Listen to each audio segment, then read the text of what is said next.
Good evening and welcome to the HUUSD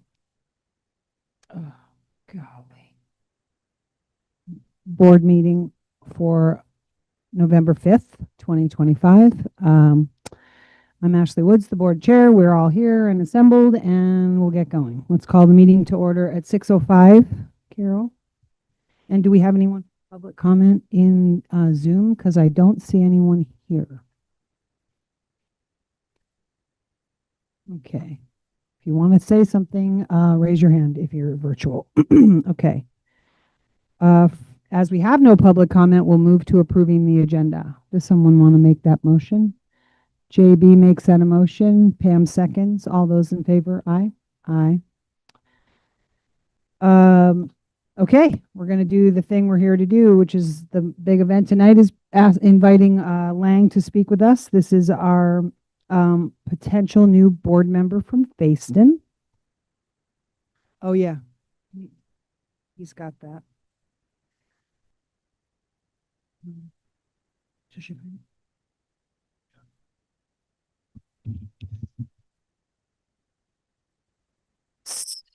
So before we grill Langford, I'm going to read about how we handled the process of having a board member resign and bringing on a new board member. So, so I would like to briefly document the process the district followed in accordance with Vermont statute in appointing a board member to the school board under VSA 16. I shared notice about the vacancy for the Facein seat via email with the Facein Select Board within the required 5-day window, and the position was advertised publicly through multiple channels, including Front Porch Forum, school communications, and local media. The application period closed on October 24th, and one candidate, Langford Davidson, had submitted a letter of interest and a resume. I asked Dr. Mike to send his resume and cover letter to the Facein Select Board prior to their last meeting, which he did. As required by the statute, I reached out last week to the board chair of that select board, Chuck Martell, to see if the board wished to consult. While I do not believe the select board chose to take up the matter as a warned agenda item, Chuck Martell confirmed to me that the members received the notice of the vacancy and the information about the sole applicant. Chuck shared that Lang has the respect and confidence of many, including the individual members of the select board. And Chuck said that he knows him well since he is currently the chair of the Facein Planning Commission, where he is dealing with some challenging issues. Lucky man. With that consultation completed and within the 30-day statutory window to appoint a replacement closing on November 8th, which is just coming up, the school board is in a position to act on the appointment this evening if we pass that. So that's how it all came to be in the last couple of weeks. And the first thing we want to do is hear from you, Lang. Why are you doing this to yourself? No, I'm kidding. And then we'll see if the board has some questions for you. Go ahead. Why do I do it? So I have two children in the Facein Elementary School. My son Logan, who's in 3rd grade, and my daughter London, who's in 1st grade. I'm deeply involved in the school, and when news of the vacancy was there, I was asked by several members of the community and the PTO if I would consider taking the seat, and I responded that I would because I'm always willing to help out. I've attended the last 3 meetings as well as JB's other meeting on buildings, facilities, and I think that I could really make effective help and gain perspective and if I join the school board.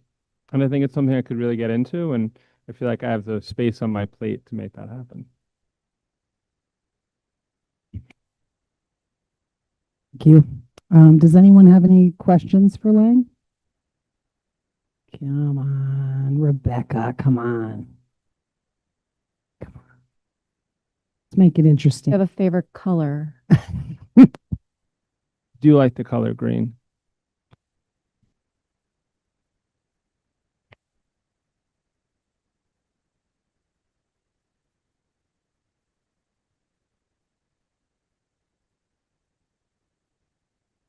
Yeah, I guess we don't have any other questions. So yes, you can make a motion. Or wait a minute. Would anyone else? JB would like to make that motion. Do you want to make that second? Yeah, he pre-gamed the getting to make the motion. I would be happy to make the motion for Lang Davidson to take the empty vacant Faison seat on the school board. Second. Second from Rebecca. All those in favor of the appointment say aye. Aye. Aye. Is that everybody? Are there any abstentions? Nope. Okay. All right. Yeah. Okay. Turn your mic on. Read your resume and your reasons for being here, and I thought, this is great. And now we could have sort of a liaison with the planning commission and, all kinds of great things. So I'm thrilled that you agreed to join us. Vote of confidence. Yeah, so I've known Lang for years now, met through work, or my work at the time. And the last couple of years, I've gotten to know Langford a lot more. His interest in learning more, whether it's about planning commission matters in Facein or the Greater Valley, or understanding more about the school board, the intricacies of how it's working, the committee, the Building Use and Visioning Committee, he's always there. We've had many closed door conversations. He's always willing to learn more, understand people's viewpoints and perspectives. And so I just think he'd be a fantastic addition. So when I heard he was interested, I certainly pushed him along in this. I think it's great for the town of Facein to have a voice at this table, aside from Rebecca, but have somebody who has children in the school, especially with all this going on. So yeah, welcome. I don't think there'd be a better candidate. Maybe. So we'd love for you to take a seat at the table and join us for our meeting, but you can't vote on anything because tomorrow you got to go get sworn in at the Facein Town Hall. Okay. We did all those in favor. We didn't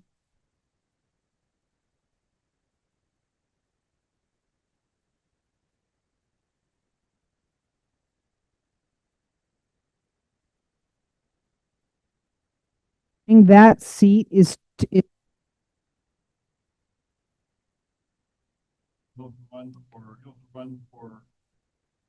Yeah, you do. You only fulfill this year of that spot, and then you have to run again for the rest of that. Yeah, for the remaining 1 year.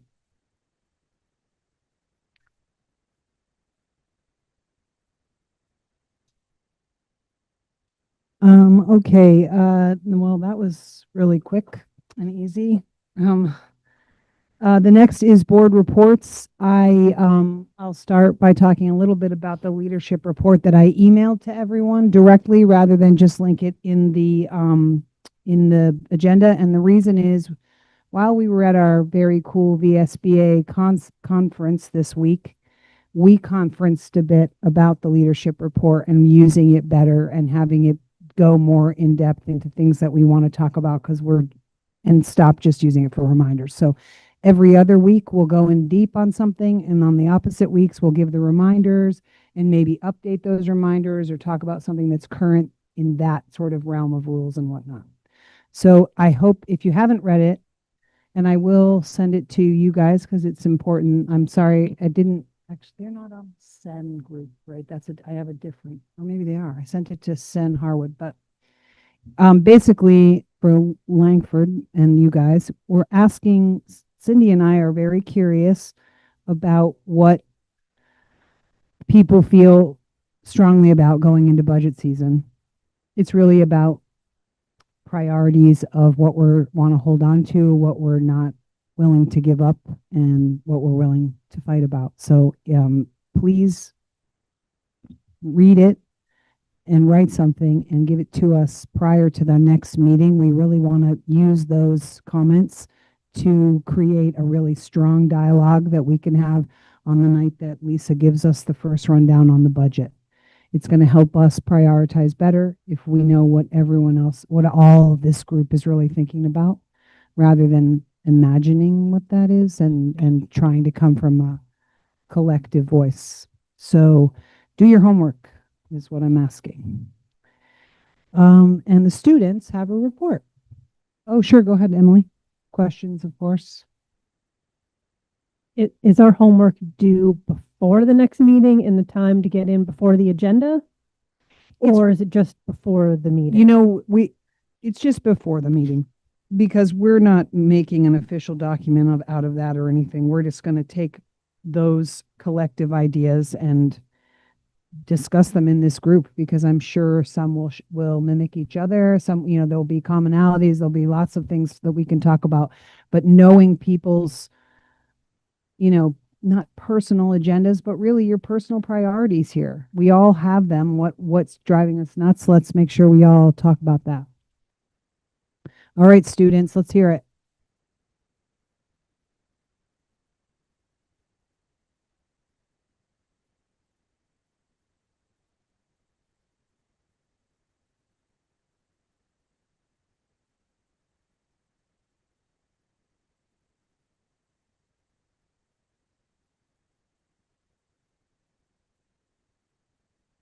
All right, so this is the student report for this meeting. Next slide. Yeah. All right, so we got a couple of things going on in the building today, or this past month. Fall sports playoffs just ended. Field hockey got out in the first round, unfortunately. Volleyball and boys soccer both got out in the semifinals. Girls soccer lost in the championship. My personal opinion, the refs were rigged, but that's, yeah, yeah. Harwood scored multiple times, and then the refs always called that it wasn't a goal.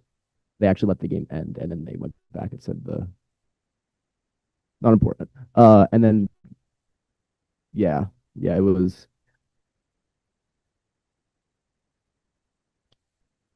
yeah, it was a bogus game. I will say for a game in Burlington, there was an incredible amount of students there showing support. I want to say there was like around, you were at the game? I want to say there was almost like 200 students. Like there was so many more Harvard students than Rice students. It was, There was like 4 sections of like bleachers, and 3 of the 4 sections were Harwood. Rice just had one very small little pocket.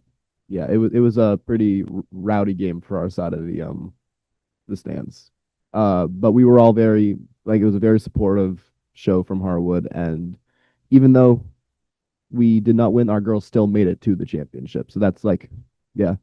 And then golf won states. Everybody, all the teams did really well this year. So round of applause for them. On to things going on in the building. Morning announcements are back at Harwood. They had gone away for a year or two because of a shift up in the schedule. But so morning announcements happen at about 8:40 every morning. Me and 4 other students alternate who is speaking, and you always speak in pairs. It's all right, hold on, bring the doc up. I'll give today's announcement. Good morning, Harwood. Today is a black day. The weather today is rainy with a high of 43 and a low of 34. Today is National Donut Day. The lunch today is fajitas. Starting today, there will be 2 bells during the lunch block to help students and staff know when students should be in class and when they're released for lunch. 11:55 for the start of class after lunch 1, and 12:35 to release from class for lunch 2. The Thanksgiving food drive will be ending on Friday right after TA. So far, the freshmen are winning with 8 items, and the seniors are in last place with 0. So donate. Please help families in need to have a Thanksgiving meal in our Harwood Food Pantry. The first place winner will earn 350 spirit points. Now for the joke of the day. What is an astronaut's favorite part of a computer? The space bar. Have a great day, Harwood. So every day, it's what type of day is Gold Day, Black Day? That's the schedule for the day. The weather, what national day it is. There's Donut Day. Yesterday was Community Service Day. There was National Make a Dog's Day, where you're supposed to go to a shelter and play with puppies, but the person who read at the time thought it was a typo and said National Hot Dog Day. Make sure to go play with some dogs. And then says what the lunch is for the day, any club announcements, any school events, any sports happening. So during the sports season, you'd say what games are going on, joke, and then just have a great day. Other things on Friday, Senator Welch will be here for what? Yeah, for the lunch. Talking about sustainability at Harwood and our food program, farm to school, all that kind of important stuff. And then on the 18th, there will be Harwood's semi-annual blood drive put on by Student Gov. It's going to be happening in the gym. And we are at the point where we are looking for community members to donate. We've already gone to the students and then the staff. So if anybody wants to donate blood, especially Power Red, where they take a little bit more, but it's a lot more useful. Yeah. But yeah. So Power Red is basically you're in the chair for like an hour, and it's usually for men because women have denser bones. So they men can give more blood in a short amount of time. That's what the research says. But we're still looking for a ton of Power Red donors and a few non-Power Red donors. Hmm? Yeah.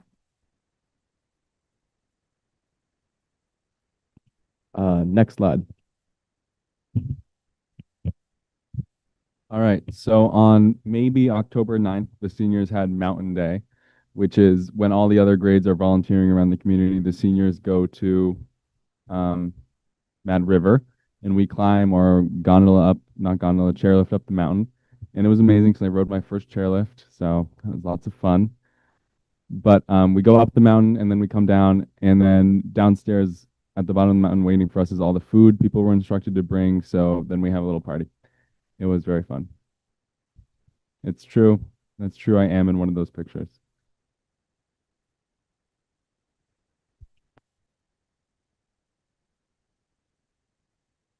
Very cold though. You can see on the picture. I took all these pictures. I'm very proud of them. The picture of the guy on the chairlift. He was. It was a very chilly day, but it was a very fun experience, and it's a good Harwood tradition.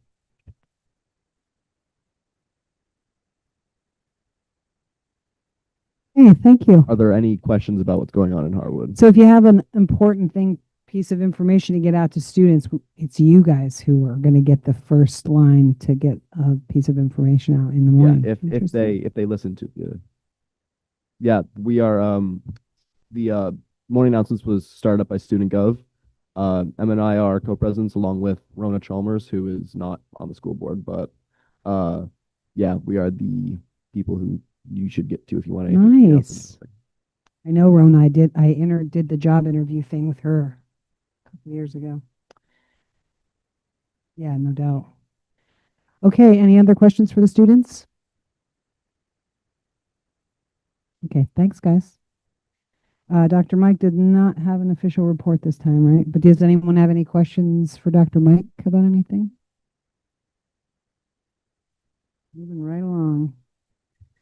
Okay, Steve, you want to give us a little update from public outreach? We blasted on that survey, everybody, 725 respondents, which is amazing. Yeah, I mean, we got so many responses that a community member who works in marketing asked if he thought maybe the people had sent in lots of duplicate entries. They kind of rigged the poll, but I mean, I've gone through 720 entries on a couple of questions, and I don't see evidence of that. So I think real people are just very, very interested in this topic. You know, when we did our budget survey about 6 months ago, we got 200 plus responses. Now we have 700. I talked a little bit about the key takeaways, and you know, we're just trying to get the final form of the report ready. It's just a lot of data to work through, and I want to thank Bobby, Rob, Cindy, and Shannon Wisdom for helping with this. It's a big job. I need to apologize to Bobby for throwing a temper tantrum the other day.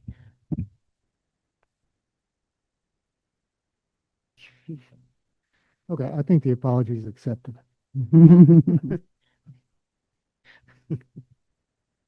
Uh,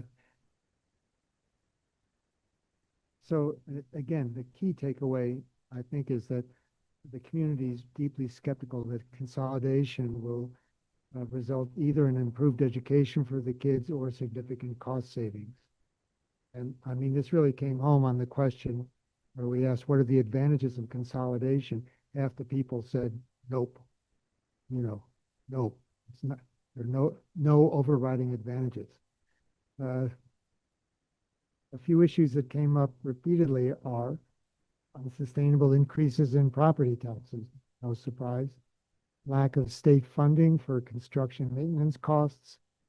People are very worried about increased transportation times and also loss of local control if we merge into a large district. Uh, we'll have a copy of the report ready pretty soon. I hope it'll be available, of course, to everybody, to the public. Mhm. And the next task is, I guess, for Cindy and Ashley to work on this to get their presentation ready for the task force on the 11th. 10th. I sent you my draft. Boy. Okay, so if you have any questions about the report, I'm happy to discuss it. I want to second the thanking of these board who have put in and quantitative time into this project, and really they're just to not rely fully on a chatbot, but to have people really take a look and read every comment. It made a big difference, and it's impactful. I mean, if you haven't read it, it's people are really nervous and worried, and the real story is about those 700 and something people. That's a lot, and they were all very different. I didn't find it to sound cheaty at all, but I suppose that could be. Any questions for Steve? Go ahead, Cindy. First off, I'd like to start with a special thank you from all of us to Steve. It is an enormous amount of work that he's done, not only trying to collate and manage some of this enormous amount of data, but managing, five of us editing stuff, writing stuff. That goes to Steve. And then his responses have been really helpful. And so it's kind of complex to really try and manage 5 different editions of the same material, essentially. Anyway, it's just been terrific, Steve. You've been really something else. And to the others who spent a lot of time. I know Bobby spent a lot of time on her stuff. And I think the rest of us spent large amounts of time also. So it's been a good process. Thank you, Outreach Committee.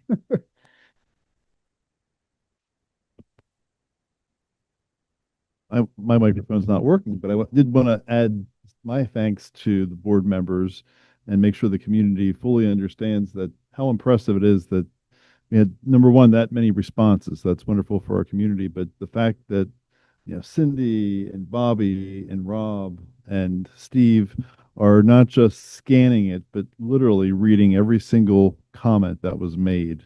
That's how you understand the spirit and the intent of community surveys, and I think that's just remarkable. And I don't think every board would have people committed to doing that and reading every single response and absorbing it. And so that we understand why it's taking a little longer than you projected, but I still think that's good timing.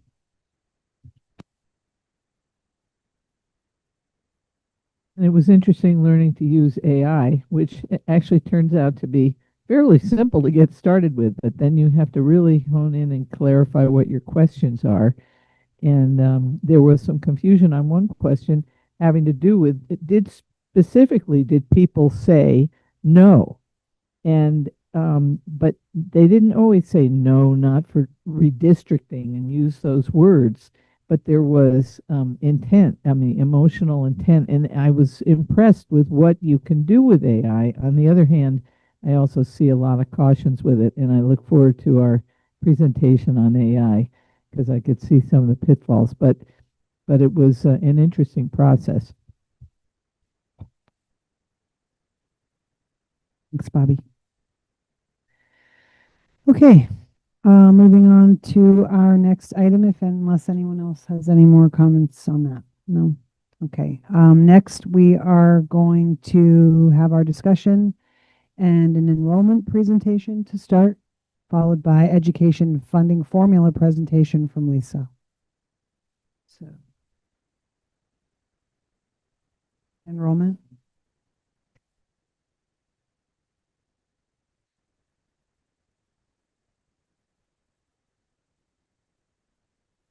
Curtis, could you make me a presenter so I can share?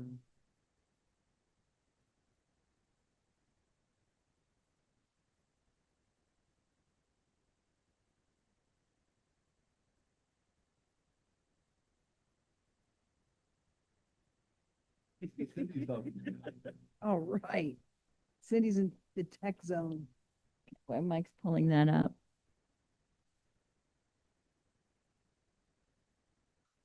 Okay.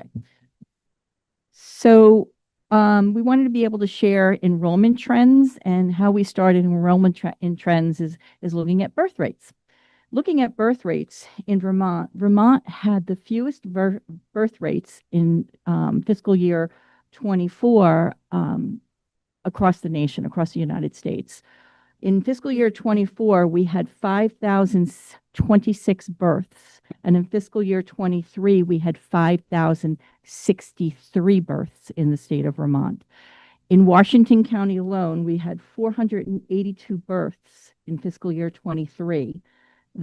And within Washington County, there's approximately, I would confirm my number, but it's 7 districts. That's less than 70 students per district on average. And when you think there was a time that I can remember where we had 125 in a graduating class at Harwood, and I'm sure years ago there was many more. When you do the math,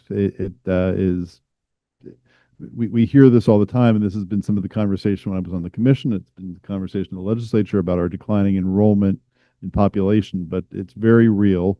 And I do want to add, part of the reason we did this is, as we've been examining as administration and the administrative team, the enrollment data, the pre-K numbers that we are starting to see are starting to cause us alarm for the numbers that we'll be seeing in the next 2-3 years, but long term, what that impact has on our school district. And again, this has been discussed statewide, but we are now seeing it after a couple of years of a bump post COVID, when we had a lot of people move to the valley.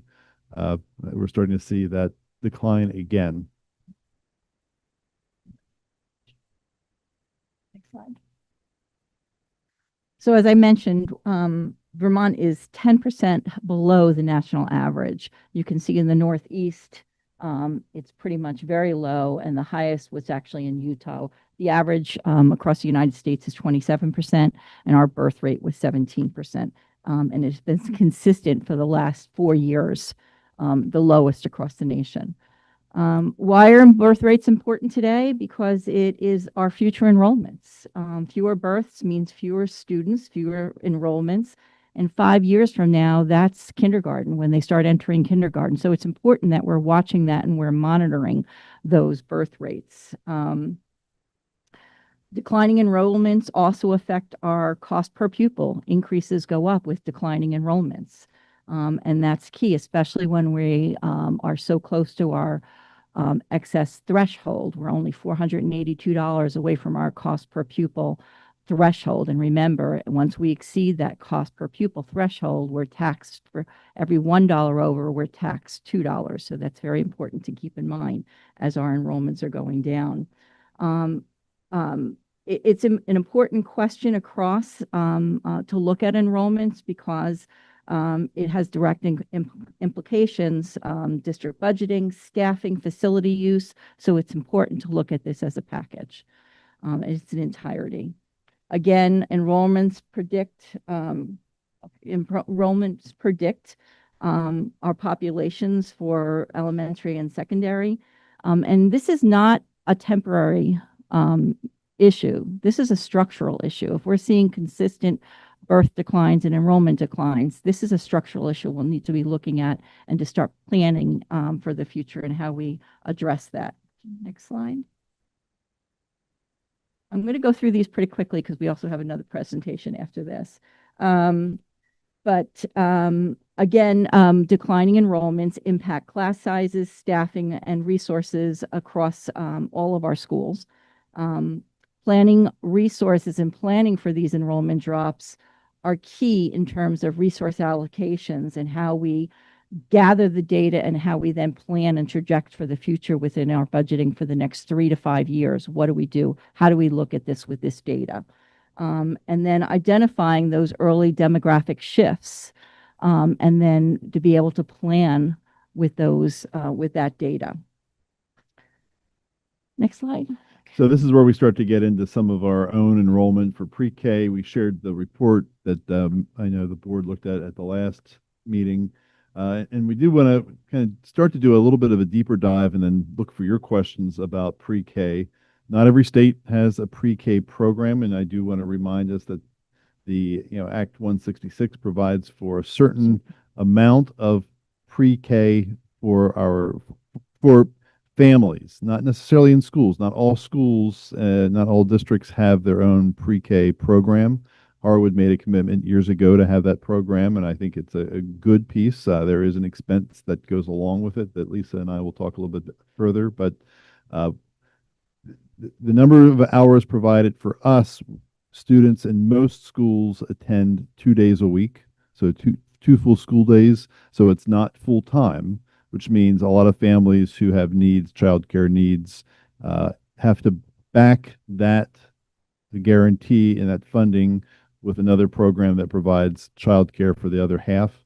The Warren School has had a program that's been very effective in the community that's a half day, so they receive about the same amount of, approximately the same amount of hours. It's a little different than the other schools, but it's half day, and then they've partnered with a community organization to provide childcare in the building the other half. So it's very effective for parents in that community. It's a good model, but it requires a provider. The other piece I will say from the educational side is I think the general public does not understand the regulatory requirements for pre-K that our principals, when you ask what are the different things that fill a principal's time, if you have a pre-K program in your building, it's considerable compliance time and regulatory time. Pre-K is not regulated by the Agency of Education. It's regulated by the Department of Children and Family with all kinds of federal regulations that go along, and it's far more restrictive than what we are used to with Agency of Education. So it takes a lot of time. So you will see in our numbers, some families are able to move their children to other buildings. Moortown traditionally has had a lot of students. We also are able to receive students from other school districts that then must return to their school district for kindergarten. So that's what makes those numbers a little confusing sometimes, and it's also why we are careful to show our K to 12 enrollment and then as a component of that pre-K since they're not full time. Lisa, what else did I miss here? Granville, another piece is we've always tried to be attractive to Granville, and Granville is a school district that does not have a school, so they tuition their children to, they generally go in 3 different directions. We receive some of the students from Granville who live generally in the more northern regional area, but it's important for us to attract those students in pre-K because they often stay for kindergarten through high school. So that's an important attraction because we receive, I can't remember offhand, but it's in the neighborhood of $500,000 in tuition from that town. Over 548,000 that we receive. You can tell who's the number first. She has the exact numbers. I have the ballparks. Question. So you said what Warren has in terms of pre-K and then the after school program or after pre-K program. What do the other schools have? Because whether or not we can recruit and have kids in pre-K, if they've been born, really depends on that whole piece of childcare. So like what does Waitsfield and Facein and Moortown and Brookside do? The schools don't do anything. It's community partners. So students in those schools will go to other programs. For example, in Waitsfield, Spring Hill has a wonderful program. A lot of students attend there. neck of the woods is another one that a lot of students attend. But the school doesn't run the program in Warren. It's a cooperative effort with the community. Build have something similar? Open Hearth, they no longer do that. Does Facein have something similar? The only school that has something in the school is Warren. Yeah, they've moved to, yeah. As a deal with Hunger Mountain Child Care, they do the preschool in the morning, and the kids stay there for the afternoons. But another question I received, and Dan had mentioned that he'd shared some questions, and I think we tried to address most of them. Another question that we received that Dan had asked was just a reminder about pre-K numbers at Waitsfield this year. If you remember, at the end of last year, amidst all the other budget changes we made as the administrative team, we looked in the valley at our student populations, and we were at a very low number in Waitsfield that did not warrant the cost of running a class. So we closed that class. We had capacity at Facein and in Warren.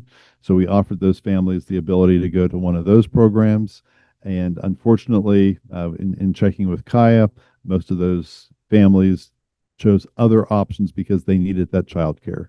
So we lost those. That's why it's important to have a program, because we ended up losing those students to other programs. So the money went elsewhere. So just where you see we have 196 students, PK3 and PK4 in the current fiscal year. That also includes Act 166 students. Right now we have 66 of those students that we pay to private providers, and this year's current budget is about 280,000 that we pay to private providers. But that count of the 196, we include that's part of our head count. So we always track those, whether it PK3, PK4, because PK4 becomes kindergartners. So we're always tracking. Next slide. So as you see, I've provided enrollments over the years, and I've broken out, who attends our school and actually who we pay for to go through X 166 with many of the outside providers. But you can see from fiscal year 20 down to current fiscal year, our trend has been, we're now down below 200. Next slide. And I also want to point out too, I'd mentioned that we are not running a program at Waitsfield. So when we talk about a program, one teacher sees 2 sessions. So there's 2 sections per class teacher. We currently have 3. We have a full-time teacher and a part-time teacher at Moortown. We have a full-time teacher at Facein, and we have a full-time teacher at Warren. So we have 7 sessions. Looking ahead to the Valley to next year, we are projecting that we will only have numbers for, at this time, and that's why we're doing a lot of publicity to make sure we're finding everyone. At this point, we're seeing 5 sessions. So we're going to have to we're having conversations. We haven't come to conclusions yet on what our recommendations are, but we're having conversations on what that can look like, not just for next year, but we also want to look in future years to see what the impact would be, because what we don't want to have happen is, to close one class down for a year like we had to do at Waitsfield and then need that back next year. So we want to look at a model that's sustainable, particularly in the Valley schools, just because of the population numbers at Brookside, which is a much larger school. We are able to maintain somewhat of a consistent numbers in that building. So I just also put up this weights. If you recall, our as of fiscal year 25, our weights changed and what a PK is actually weighted at in our school. So it's less than 1. So that counts towards when we're looking at our budget and our weighted and our cost per pupil. So it actually, we get deducted instead of 1, it's counted as minus point. It's counted less. It's minus 0.54 that you deduct off the actual 1.0. So in looking, can I ask what the effect of that is? Go ahead, Steve. Can I ask what the effect of having less than 1 weight means? Does it make it harder for us to? Well, at least we'll get to the specifics, but just also as a reminder, they're only part-time. So if you would receive a full weight for a student that's only part-time, then you would be receiving more money than is necessary. But getting that next part, Lisa can go on that, but what I said as we were preparing this, the superintendent, the idea person. So, Lisa, I'd love to be able to give the numbers and specifically what we're receiving in revenue, specifically what we're paying. The expenditures is very easy, but any board member, and I know again, I'll single out Dan, who's kind of done a deep dive into weights and how that translates to our budget. Let me just say, Lisa probably spent a full day of work trying to answer my one question, to do a deep dive into that with the Agency of Education. Threw that slide in there because I want to be able to say it's not easy figuring out the revenue of what we receive out of our educational spend that is applied towards PK students. It also costs less in terms of education for PK. So it's not a 5-day program. It costs less. So next slide, actually, what I wanted to be able to do is, as Mike said, pulling up the expense of what we actually spent over the years. And you can see from fiscal year 23 through 25, it was between 1.5. In fiscal year 26, we're expected to spend $1.6 million. That's budget, that's not actual. So that's what our projection is. So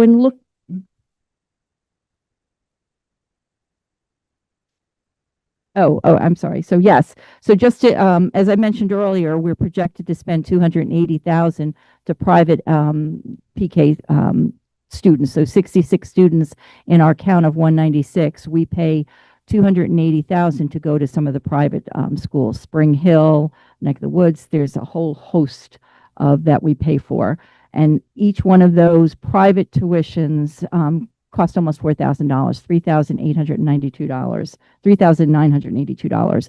And year over year, it's been an increase of 2.5% that it's increased. Now, it was interesting because I wanted to be able to figure out how the state comes up with that allocation. And of course, I've not gotten an answer yet, and I've not gotten a straight answer, because when you take that number and you compare it to what it costs us, there's a big, vast difference. So going to the next page, looking at what our costs are versus our revenue. So when I pull up and look at, sure. Jonathan, do you have a question? Yeah, I do. I want to, can we go back to that last chart graph page on the SPED professional services? We got 4,400, we got 9,100, $403, and then 35,000. What happened there? All depends every year of a student entering in our school system and any special services that are needed. And that's very difficult to plan and project. Right. But in this instance, we knew of some students that were having some needs, so we budgeted some dollars there. I see. Many principals have early evaluations of some students, and that if we know ahead of time, I can budget. And in this instance this year, we did, so we ended up budgeting for that. I got you. Thank you.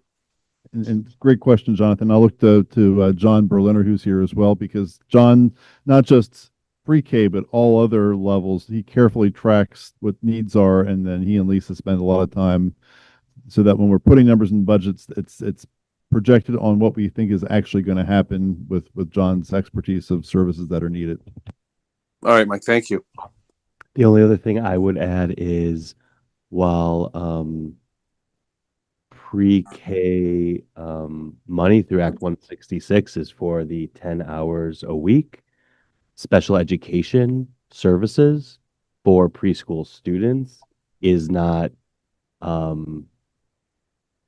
limited to that too. So we have to assess the needs of the student in preschool and meet those needs the same way we would for any other student.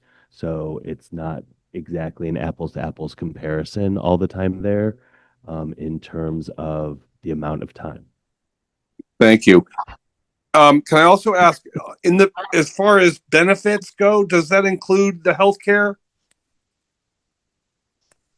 It includes all benefits, healthcare, HRAs, retirement, workers' comp. So that's everything that we pay for an employee. Right. And I just wondered if the rise in that is relating to the healthcare issues.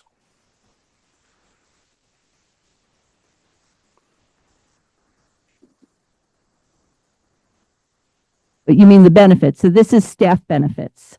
This is those benefits are for staff salaries and the healthcare associated with those staff salaries. Those Yeah, I understand that. And I was just wondering if the rise in that from 23 to now is like, can we track what benefits have gone up? That's yes. Almost they've gone up almost over $100,000. Yep. What is the main driver of that increase? So remember, if you recall, it was an increase this year of 12%. So that was health benefits alone went up 12%. Right. That's what I'm asking is like, Yep. what like how much of that increase from fiscal 23 is caused by the healthcare costs rising? It was I'm imagining it's probably a good portion of it. Yes, it was the healthcare, a slight increase in dental and slight increase in the HRA costs, and then a slight increase in workers' comp. So, yes. Yep. Okay. Thank you. That's great news for everybody. Thanks, Jonathan. Good questions. Bobby, go ahead. Just wanted to go back to Steve's question about the pupil count, because I just want to, going back to our budget discussions before, and this would be for the benefit of new board members as well. The per pupil count. So so the lower our pupil count, the higher our it works with the. I'm not expressing myself well, but that means that we get. It doesn't, we don't have as many pupils counting, but doesn't that affect the budget increase? So that it brings us closer to our cap, and maybe just, I think that's what I'm asking about, maybe just a clarification of that. So there's, with the per pupil, you want to look at the ADM, which is the average daily membership. And then you want to look at the LTW ADM, which is the long-term average daily membership. And then what you need to do is you either add or deduct weight based on the category. So if you recall, the PK students are, you'd have to deduct 0.54 off of each ADM. And so in figuring out the revenue that we received for out of the educational spend for PK students, what I had to do is go look at the average daily count for fiscal year 26, and it was 205. And then we ended up having, I had to deduct the weight for those 204 students to get then what the true FTE count is of that PK.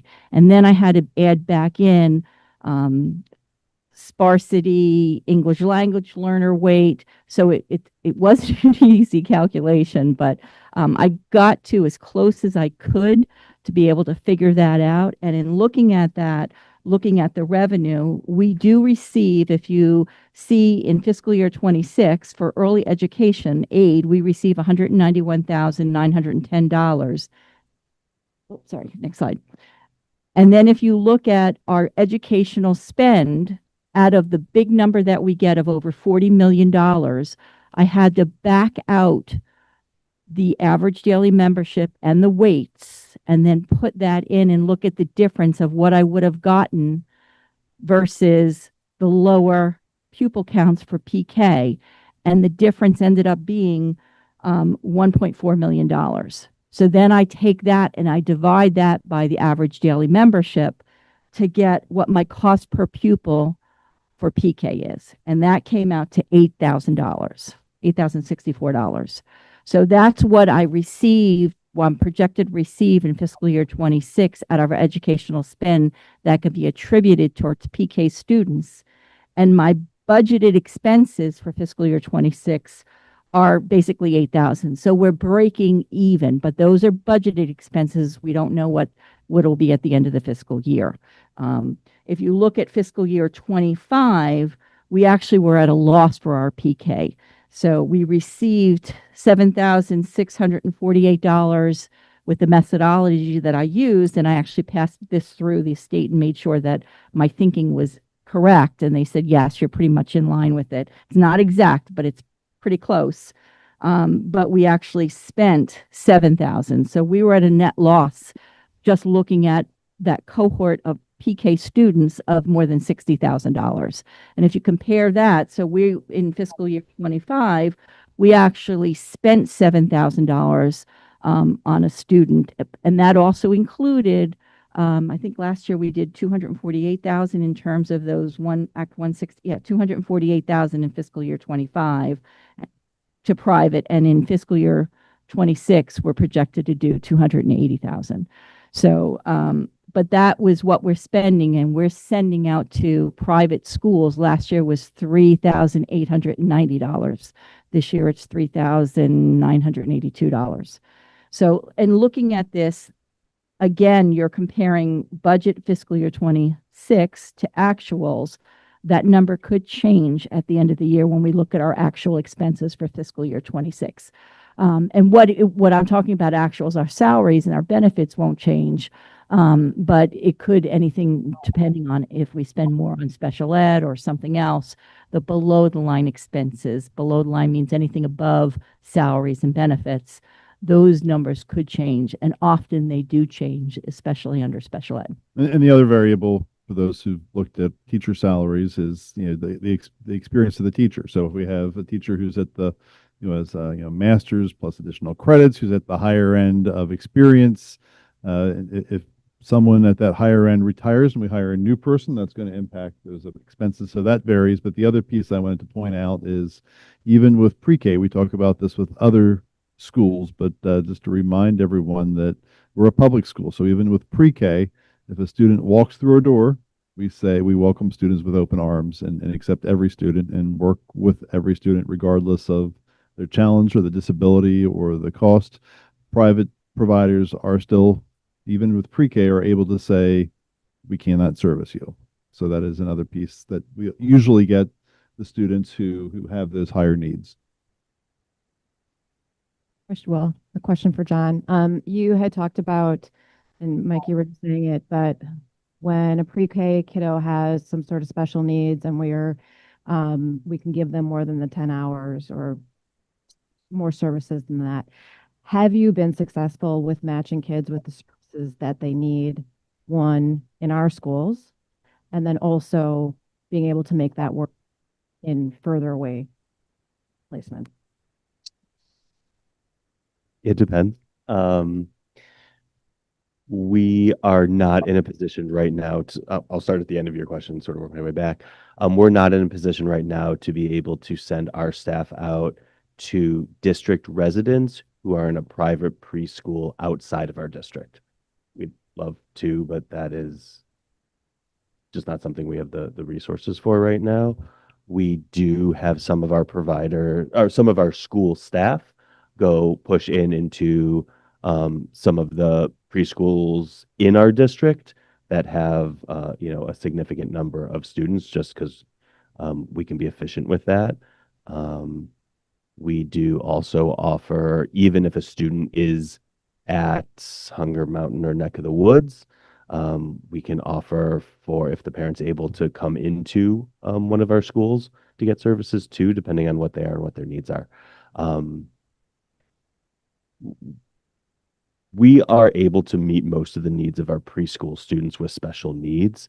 There's always going to be some outliers for low incidence disabilities, which is honestly not very much different at a preschool level than it is at a K through 12 level. And we have some excellent, what now is called ECSE, Early Childhood Special Education is the acronym now. Some of you may have known it as Triple E in the past. We have some excellent folks here in our district to provide those services.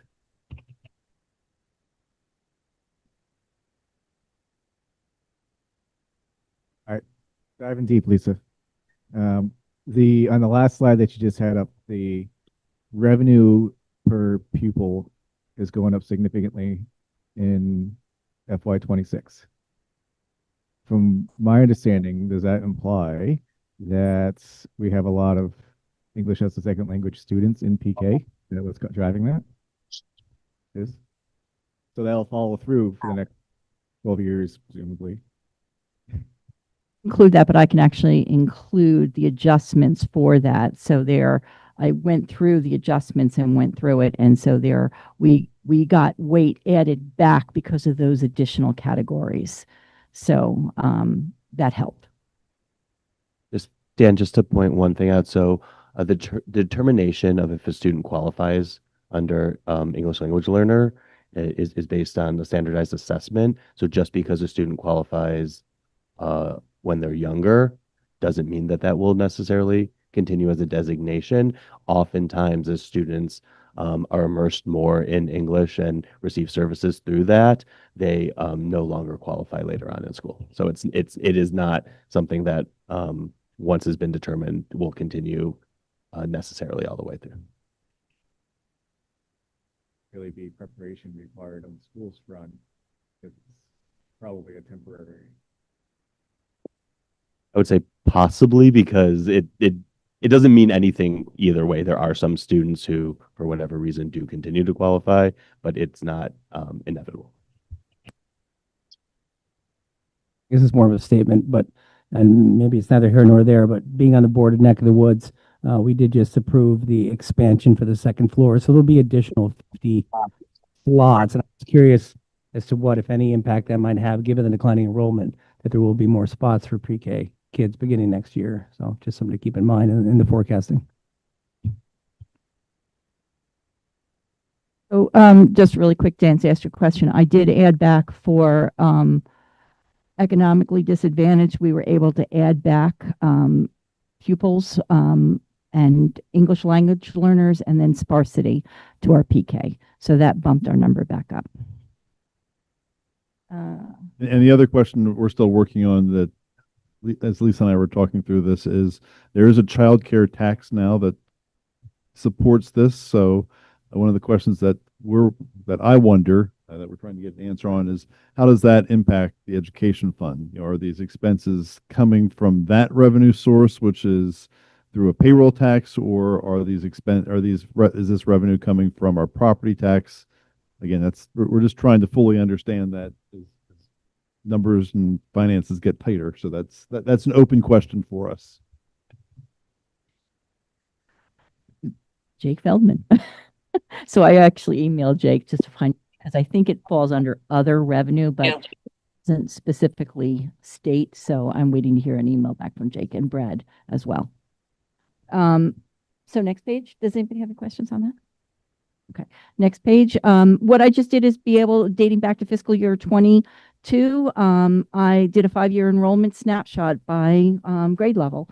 And you can see where in fiscal year 22, our enrollments were 1838, and this year we're at 1787, including pre-K. So it's very close to the projection that I actually projected last year in my annual budget presentation. It's only 5 off. I was actually projected 1792, so we're pretty close. So on average, well, next slide. Also, I have Dan's list of questions on another slide with some other documents. So I'll have to close the presentation to make sure I get everything. But one of the other questions was related to do you want to do the weights? Yeah, the weights. Do you want to hand it? For the Waitsfield question, yeah. Well, Waitsfield, we did not have head counts in Waitsfield this year because of the enrollments. We did not have PK, and then we. I thought you meant the weights on the question with early college.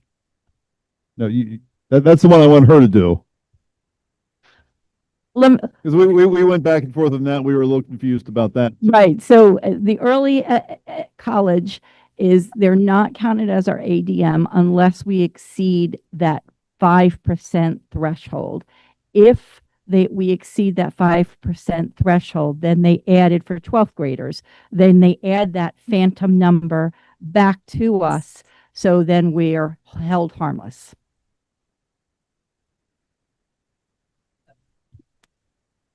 That's why I made it. That's why I asked her to answer it. I'll, Dude.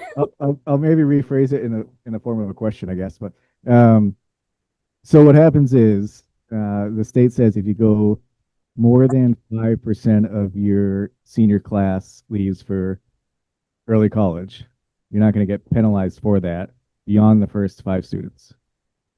So effectively for us, that's 5 because we have about 100 students per class. So beyond 5, it doesn't cost the district anything to use the early college program. Harmless for the first 5, right? Except what I would say with my cards, I'm not very I don't hide my feelings on the state paying for early education. Dual enrollment is an entitlement, so any student can attend a college while in high school. My challenge is we have programs that we've added that do still take money from the education fund, and in our case, it also takes students out of our classrooms, which makes it more difficult for us to provide a robust offering for students. So that's another piece. And one of my personal issues with early college is a lot of the students who take advantage of it are students who are sitting at home in their living room doing it online. So it's I question how robust of an experience it is. Again, that's my personal opinion based on what I've seen, but that is a challenge, and it is one of those programs that we add that even though we're held harmless after 5, there's still a cost to the state for that program. Just to make you feel a little bit better, Dr. Mike, my daughter did do the early college, and she did attend on-campus classes for the entire year. So she did not get to do any. I don't think she had any remote. There was not any remote classes. So there are some programs like that, and they're the programs that I prefer from as an educator. Might want to do something with education one day. Next slide, Mike. So I also wanted to share a comparison for a 2-year enrollment snapshot by school. I broke out private 3K, PK 3 and PK 4 in the private column, and then you'll also see who is attending in each of our schools, but this is an average over 2 years. So this year we actually compared to fiscal year 25, we lost 29 students. And looking forward, projecting for the next several years, we are going to be estimating anywhere from 15 to 20 students based on projections for birth rates for a reduction in our enrollments moving forward. Next slide, Mike. Just year over year enrollment, you'll see comparing the previous year, and you'll see where during COVID we had a slight uptick, and that's where we were staying steady for a couple of years, but now we're starting to see and match our trend that has been forecasted. Next slide. This is just the detail. We can actually go to the next slide.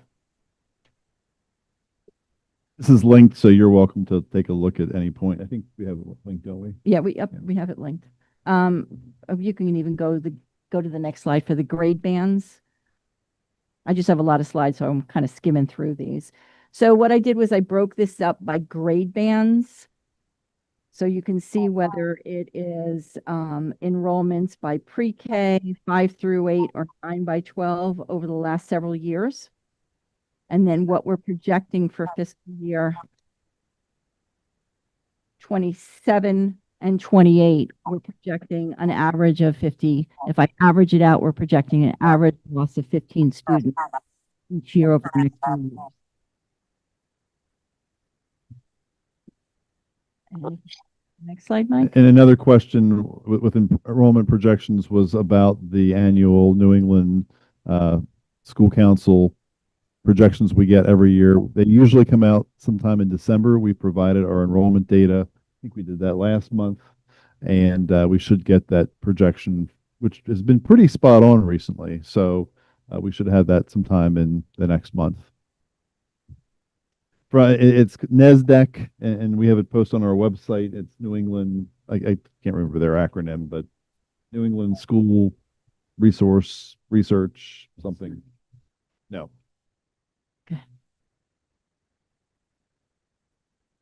Tech report actually looks at building permits and the like, right? It gets into It's a good report. further depth trying to predict the future.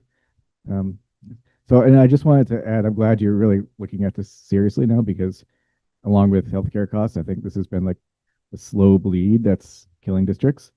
I feel like maybe your projections might be a bit optimistic in that it's only about 15 students a year. When I looked back to when my daughter was born, which was 20 years ago, basically. Since then, we've lost 404 students in 20 years. So that's over 20 students a year. It's like the longer average of what we've been losing. And then I think back to like when I first brought her to Brookside, and it was like jamming, and they were doing a lottery to get in, and it was just a buzzing building. Now you go in there and it's kind of quiet and sleepy, and I think all the buildings are starting to experience that. So I think there's going to be some real adjustments happening. Mike, if you actually go back a couple slides to where it's the year-over-year enrollment, this is what I pulled in dating back to fiscal year 15 is our head counts of our students, of all of our students. So if you look at that, we have a blip. We had an uptick in COVID. So what I did was look at the last couple of years and averaged it out. So I am being, I guess, optimistic. Yeah, so, you can actually look, I wanted to provide that data dating back to 2015. Where are we at? Next slide. Okay, next slide. So I'm averaging out 15 students. I'm projecting that our enrollment would be 1,772 students in fiscal year 26, a snapshot of October 1st next year.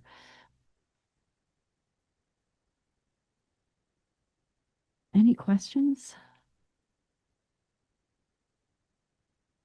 So I feel like I don't really have a question. It's more of a comment. I think this kind of goes back to the challenge that we have as a state. We are a state that is known for having an aging population. I was at a conference last week and sort of blowing people's minds when I was pulling up population information. I mean, as a state, we barely have over 500,000 people. And, we're already a state that doesn't have a high population in comparison to many other parts of the country. And we have an aging population. So this is going to be a challenge that it's not going to go away. I think this is information that is also going to be valuable about how it, gets shared once you start talking about budgets, because with fewer students, the cost of education goes up. This is part of a big picture issue within our state. We've got a low birth rate for a reason. There's not a lot of young folks around, to have kids. So this really just sort of demonstrates the challenge as a state that I think we have when it comes to our population and the age of our population.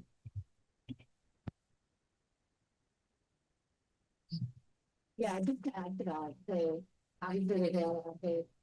housing and affordability, and hopefully at some point healthcare, and some of this older generation is going to pass on, and there'll be a major shift. And so I just caution us, we're thinking about between 20 to 15 kids a year, thinking about really downsizing and starting to shutter things. To me, it doesn't feel like the right direction either, if there's one or the other.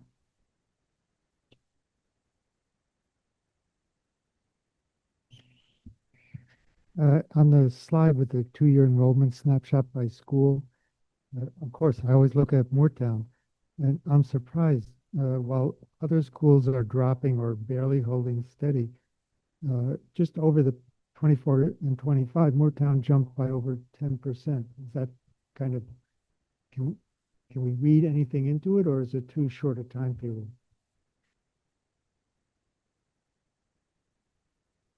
There are some reasons I think they've seen that population. When we look at inter-district choice, they've had a lot of people who've chosen them. I think partly when you look at the geography of it and you look at some of the options, I think first of all, it's a wonderful. All of our buildings are wonderful, but they have a very strong staff and parents.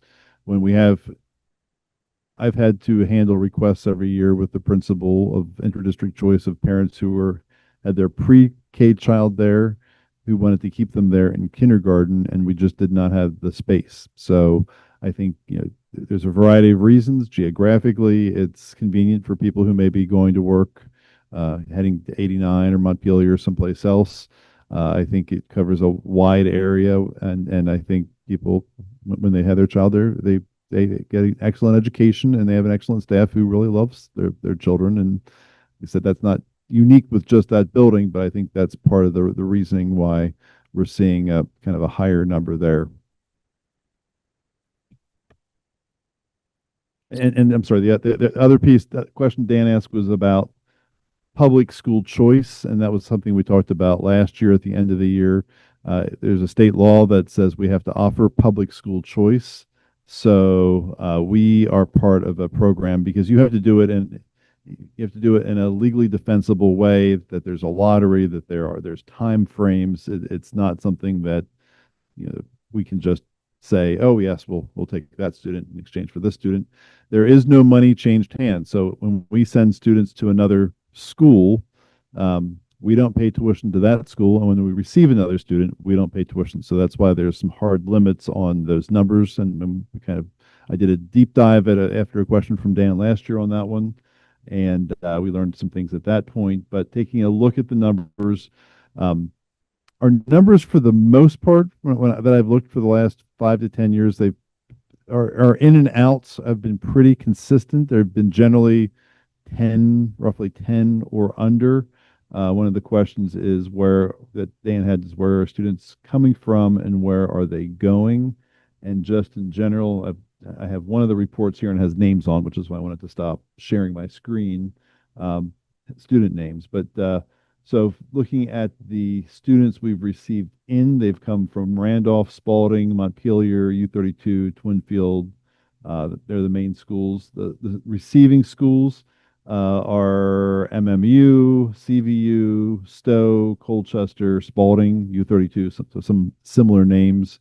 Some of the other schools, it's generally students from Waterbury Center, who are able to easily get to some of those schools. The bigger schools like MMU, well, MMU is about 1,000 more than us, but CVU is considerably larger, as well as Colchester, and just offer different programs that we don't offer. So that was some of the reason that we see students go. Some years we actually received fewer students than were accepted, and again, we also sent some students than were accepted elsewhere, and that's family decisions, family dynamics, other kinds of programs like early college that students may get involved in. But it is something that does not impact us that great. I had a meeting today with the MMU superintendent. We were talking about this. As I look at the other schools, a lot of those schools that are neighbors that are closer to 89 have much larger lists than we do. So I think a lot of it is also proximity. A lot of times those closer, if you're in Warren or Fayston, your child's probably not going to get a bus and go over the Roxbury Gap or the App Gap, or want to drive to Colchester from parts of Warren. So I think our geography does play a role in the number of students who come in and out. Taki, you were asking about the increase of kids in Moortown, and I was just going to offer that the after-school program is really robust. And I know parents will choose that one specifically. And I think, thinking about preschool, how well the parents are able to have a child be cared for the entire time they're at work, as well as after school, are major factors in what schools people choose, for sure. Just have a comment on the program at the Warren School. I worked in that program for a long time. I ran the after school program at Warren School, and the kindergarten, KPAS, it's called kindergarten preschool after school, was born from our after school program, from that need of wanting that full day. And it's been successfully going for at least 20 years there. I mean, it is really, really popular in terms of one-stop shopping. So it's unfortunate that it's not everywhere. It used to be Raider, and we used to have it for Facein and Waitsfield, and for Waitsfield and Waitsfield in the various locations, but it can be done. I mean,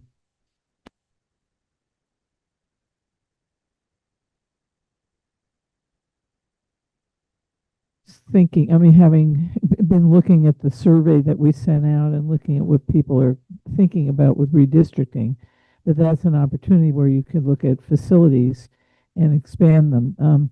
And I was the person who started the after school program at Warren in response to a radio ad I heard about from the agency, the Human Services, I guess. And I had two kids in school at the time and thought it was a good idea.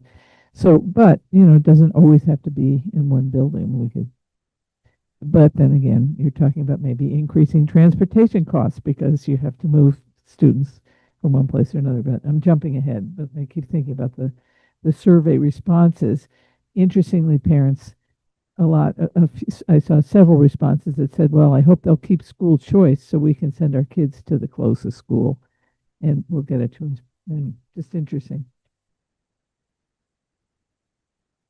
Glad you brought that up, Bobby, because with the principal team, interdistrict choice, I think we have to have interdistrict choice. At the same time, how we administer it is the board has left up to the superintendent.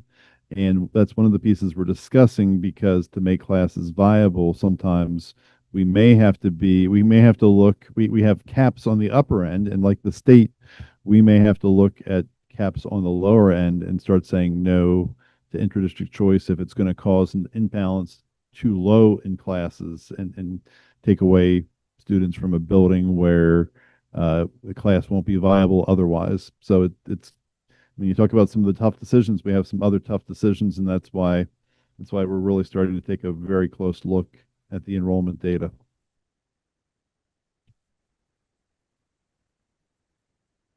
One of the reasons I had asked about the IDC and why people may choose to go to different schools or come to Harwood is because if we do become a larger district, I'm envisioning maybe inter-district choice also including other towns that we don't have right now. And I'm wondering, how do we make us more appealing to pull in rather than losing more kids to, to Stowe or to MMU or Montpelier or something, depending on how it all merges or not. The faculty is discussing, and there are programs that we offer that are unique and well known. Some of our art, our music, our theater are known throughout the state, and there are areas that when you start looking at those magnet school type concepts, something that is important as we start into the place where we'll have to look at those questions.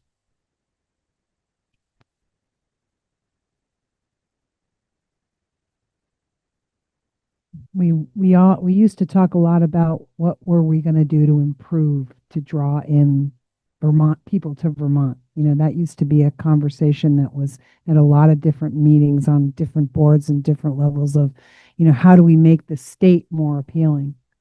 To your point, Emily, I mean, we need to do that. I mean, it's seeming like we're kind of all alone in this. How are we going to shore up our schools? It seems like a bigger, broader advertising campaign of some kind or effort of some kind. Yeah, housing. Oh, maybe some housing would be good. I know it's a lot of things. Okay, we're moving on to phase 2 of this. Another exciting topic. Yeah. Woo, yeah. Education finance system and education funding. Woo-hoo-hoo. All right. So there's a lot of slides in here. I'm going to go through them quickly, not all of them. But there is also at the end of this slide presentation a lot of resources that you can go to, look at. And one of the resources actually is a cartoon on the Vermont educational finance system and the educational fund and how it's funded throughout the state and it involves, it's a very good explanation in terms of explaining the CLAs and the weighted pupils and how it all works through because it's a complicated system. So we'll go fast, but please stop and ask questions. A lot of before we start getting real heavily into budget and some of those details, we just felt it was a good idea to do a refresher on funding because as a board, this is something we do once a year.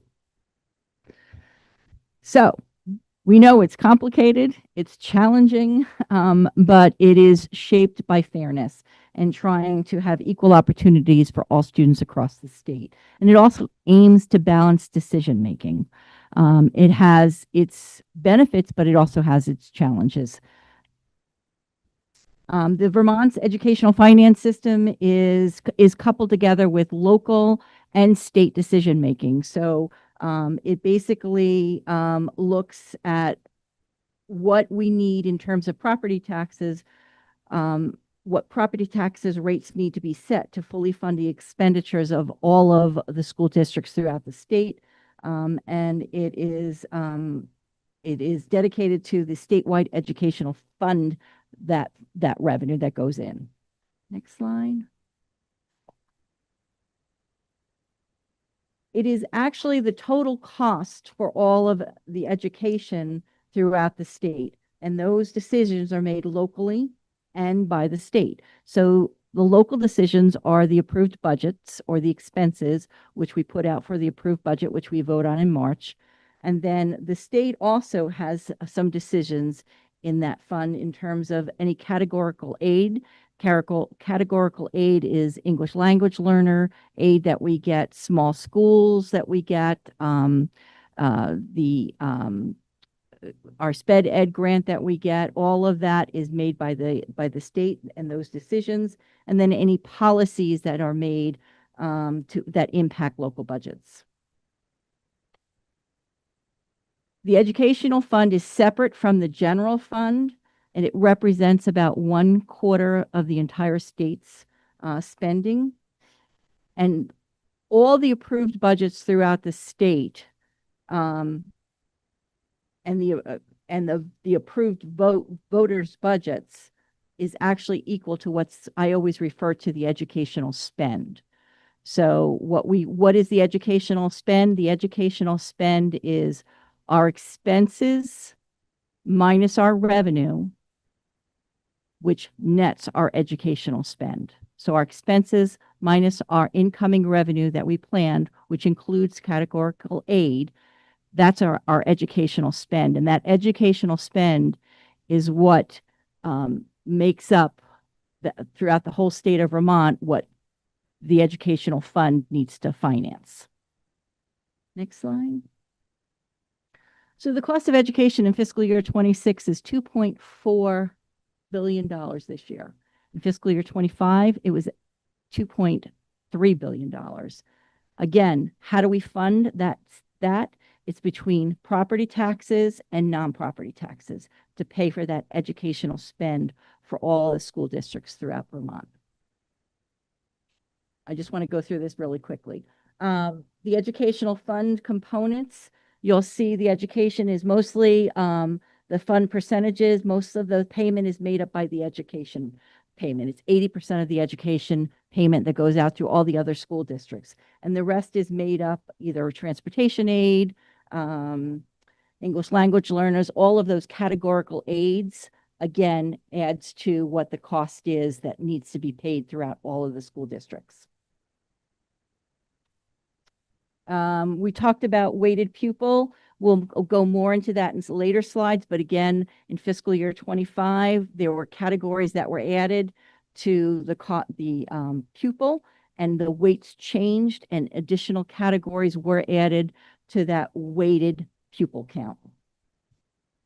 Next slide. I just wanted to share again, and that's almost in all of my budget presentations. When I start doing budget presentations, is what the weights are for each of the students, each of the categories of students. So the 2/3 of the educational fund is primarily made up of homestead and non-homestead. And then the rest are made up of most sales tax, some other things that are coming in terms of meals and revenue tax. Any type of tax goes into that educational fund. Next slide. I wanted to be able to share what the projected fiscal year 26 fund educational revenue sources were. It's projected at $2.4 million and then gives you the breakdown of homestead, non-homestead, and sales and use tax, and then all the different other categories. And what we're thinking is under that other sources, that childcare tax is most likely under that other sources, but I'll confirm that with Jake Feldman once I hear. Again, I just wanted to provide more information in terms of what fiscal year 25's actual revenue sources were for the ed fund, and you'll see the breakdown. And then if you go to the next slide, I did a 2-year comparison of the ed fund fiscal year 26 projected ed fund versus what was funded in fiscal year 25. So in fiscal year 25, the ed fund was made up of $2.2 million, and fiscal year 26, I'm sorry, $2.2 billion, and fiscal year 26 is estimated at 2.4 billion. I keep saying billion. The annual tax rates are set fully to support the educational system and the educational spend that is necessary to fund all the school districts throughout Vermont. And again, primarily it's made up of homestead and non-homestead taxes that basically make up 80% of that educational fund. Next slide. The tax rates are set by the General Assembly. The proportion that should be raised from homestead and non-homestead, and you remember we'll start talking about the yield. That yield is set annually, and that's set at the General Assembly. The norm we get in the December 1st tax letter, an estimated yield, so that I'm always referring to the December 1st tax letter. That's very important. I get the initial estimated yield, but that estimated yield is where I do the calculation for our cost per pupil, and plug in all of what our ADMs are and our weighted average. That's estimated. The yield actually is not set until the end of this General Assembly session, and that's at the end of the spring. So I won't know the final yield count. And if you recall, over the last couple of years, the yield went up and down and up and down. So we won't know that until the end of spring. But again, I estimate based on what we think it will be prior to December 1st, and then December 1st, I'll get that information in the tax letter. I wanted to be able to share the educational finance timeline. Right now, all the school districts are working on their budgets, developing passes of the budgets. We're all waiting on the December 1st letter that gives us some estimates that helps us in our preliminary projections for our budgets. The budgets then go out for voter approval. And once that voter approval, becomes approved or denied. If you remember, 2 years ago, we had several budgets that failed. We're going to push forward and get a good budget this year. But I want to be able to provide the timeline in terms of what actually happens next. Again, we're always waiting for that final yield number at the end of spring. Did you want to go over some of this? Yeah. No? Just keep going. Just go. Okay. You're on a roll. Okay. No, that's okay. If you need a break, I can jump in. No, that's okay. So, oh, sure. Thank you for this deeper dive, because I think it's, again, on the survey, what became evident is people really, not knowing what the revenue sources are. Mm-hmm. And I think that's really helpful. So I appreciate that. I just want to make a comment back on the finance timeline slide. One or two. Yeah. Oops. Yeah. I mean, when I first showed up in this state, I kept saying, is it really true that our tax rates are determined after we vote on the budget? That's true. I just want to point out, it's a really crazy system.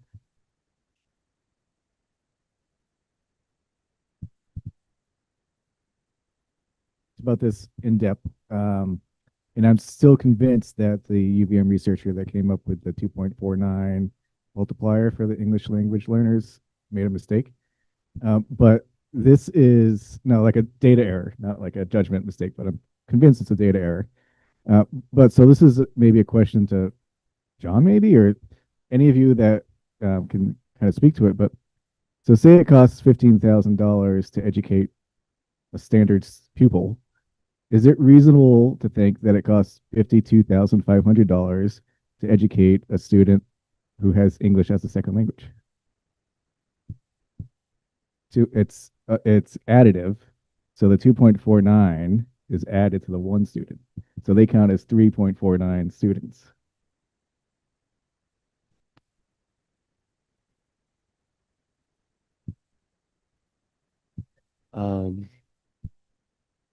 Maybe. Yeah, I mean, honestly, my first thought, Dan, is like because those are averages, right? It's not a full apples to apples comparison, but it also, I think, hits on the economy of scale. And so in smaller districts that have fewer students that have English language needs, those costs, sort of the same way we talk about per pupil spending here, can be much different than in a school that has a significant number of those students.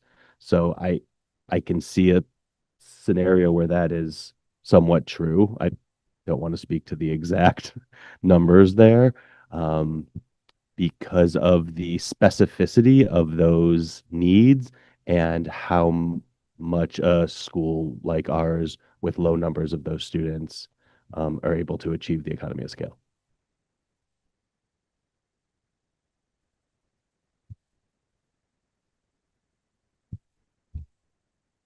As kind of a typical medium-sized district in our situation, do you think it really costs 3.5 times as much money to educate that student? I mean, I'm not trying to hold you on a quote or anything, just, from your gut, what does your gut tell you? Well, and you can jump in. I can just share when I first came in 2022, we had a growing population of EL students, and we had a staff member who was only part-time. And at that point, it really was a financial decision why that was made before us. And when I spoke with Shannon Leslie, who oversees the person as our curriculum person, I had an ethical dilemma with not providing the services that were needed because we were underfunded. We were under educating those students. So in that case, I think for us, for those students, it did help us make that decision to, the weights were put in after that decision. So it wasn't, I didn't look at it and say, oh, we have more money that we can spend on that. It really was, the needs were greater than we were providing services for. We were doing those students a disjustice by not providing more robust program, especially because those students were, with our large district, they were concentrated, I would say, at Brookside, Cross of Brook, Harwood, but we still had students in the valley, and we had a part-time staff member who was servicing all those students, driving and providing not inadequate instruction. The only other thing I would add to think about is a student in preschool who's an English language learner, just because of age and what we know about language acquisition, is likely to need fewer services in some ways than if we have a 15-year-old student who has no English at all, right? So there's a variety of where a student comes in that's an English language learner. And so if you're trying to come into a high school chemistry class with no English at all, the cost of supporting them to be able to access that class is going to be significantly different than a preschooler who is able to participate in a lot more without that intensive language need too. So there's so many different sort of entry points for ELL students that I think that probably plays into this a lot as well. You've asked the question before, and it's a really good question. I'll see if I can find any other information from some folks I know who were involved to see what the rationale was, because it is a good question that I'd like to know more about.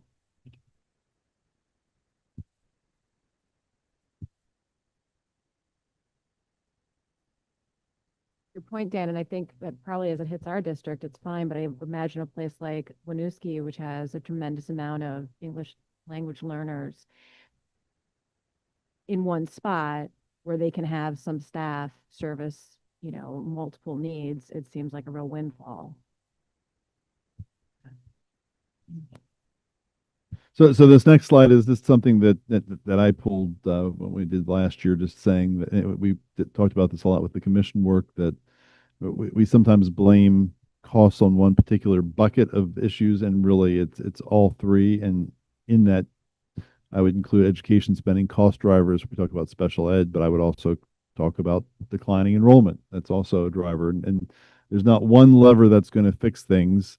Do we need to look at Act 73 and making better use of the resources we have in pooling? Yes, I think so. But my concern with what the state is doing right now with Act 73 is it's kind of a very narrow focus on one thing that's not going to generate the cost savings that we're being promised by some politicians. To be real blunt. Yeah. Sorry. And it'll throw us in the chaos that it will ensue. Okay, where are we at? Carry on. Again, I'm sorry, you wanted? Okay. You want to just go? Education, this is the education spending is the cost drivers, personnel costs, CBAs, special education facilities, our deferred maintenance, tuition. These are all cost drivers. Enrollments, these are all cost drivers. We can just skim through all these. Another area, special ed, I will point out again, special education is a huge cost, not because we don't have teachers and a director who's working hard, but because Act 173 was put in with really good aims, but it does not provide we were not provided the training, the system overhaul that was really needed. And another piece that to Emily's point, we are a small state, and we have a lot of what I would call generalists. This is something John and I just talked about 2 weeks. I came from an area, a very large metropolitan area that had a lot of specialists and specialized services that we don't have access to. So that is one of the challenges we face as a small state. Again, just special education spending. We had our central office, Lisa, Shannon, Mandy, John, and I met today, and we spent a lot of our time talking about this very point and what we can do to help bring that curve down. Facilities, again, that's another piece. Yesterday, actually, John, Mandy, and I, the Agency of Education, put together their first strategic planning retreat, and we had, I don't know how many people, probably 200 people from every district in the state. It was a really good first attempt. I give the agency and the secretary a lot of credit for trying to take some proactive steps. But one of the things, I happened to be in lunch, and they invited state legislators. So Peter Conlon, who was on the commission, I had lunch with Peter and some other people, and we talked about the fact that one of the challenges with Act 73 is it envisions restructuring systems, but there is no money in the education construction fund to help along that process. So we have buildings that were small buildings that were bursting at the seams years ago.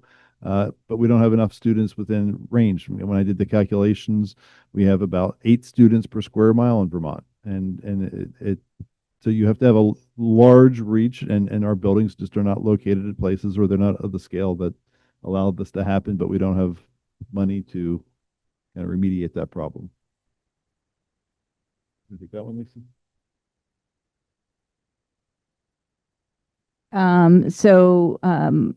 Revenue generation, we're looking at local bus budgets and taxes that are paid by the communities to be able to fund the educational fund. Again, you can go to the next slide. The educational spending, again, is the educational spend is taking all the approved expenses and approved budgets by all of the districts, minusing out any revenues, and that's the educational spend that the educational fund will fund for all the school districts. Talked about a lot of these pieces before in depth. We'll just kind of go through here. This is the unfunded mandates, and it's what I call one of the problems too with our system, where we send money to Montpelier in the education fund. It's what I call the law of big pots of money. So in years when you're not dealing with budget crunches, you'll look and think, oh, there's this extra money we can pull from and do this great program that people want and will help, which is very true. And again, we talked about some of those programs today. They're wonderful things, but they do come at a cost, and it stretches the dollars even to a more extreme place. So this is just some of the unfunded mandates that school boards have. Decisions, Brigham, and again, these are kind of some history slides as well. The homestead tax rate, another complicated one that I think most of our local residents and neighbors really struggle with. We talked Just about go that a back lot. to that one slide. So I put check marks where we actually have some control over our tax rates and our yield, our cost per pupil. So our proposed budgets, our revenues, and our equalized pupil, we have somewhat control over, and that's all to be able to figure out our CLAs in the end. So what's checked off is what we have some control over, and then pre-CLA, but then once we pull in the CLA for each of the towns, then that determines the actual tax rate. We have control over the equalized pupils, not a head count.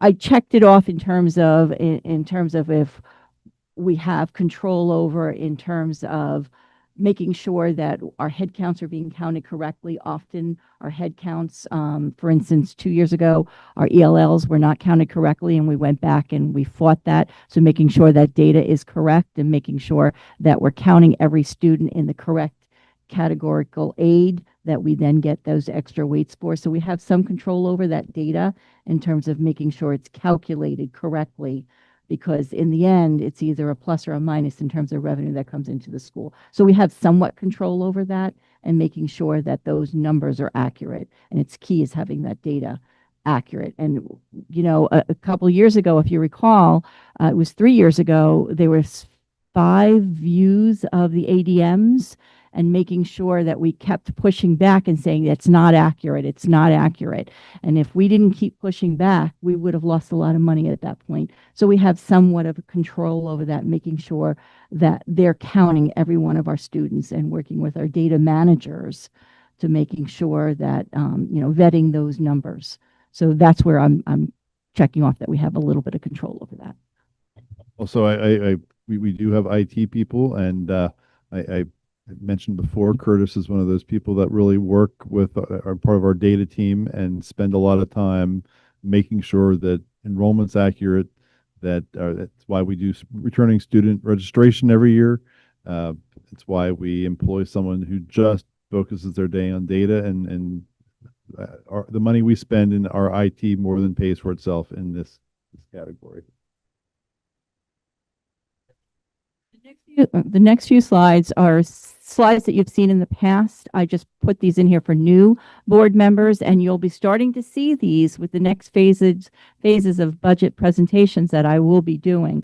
So I shared a 4-year budget comparison in year over year, and then inflation, how it matched with inflation.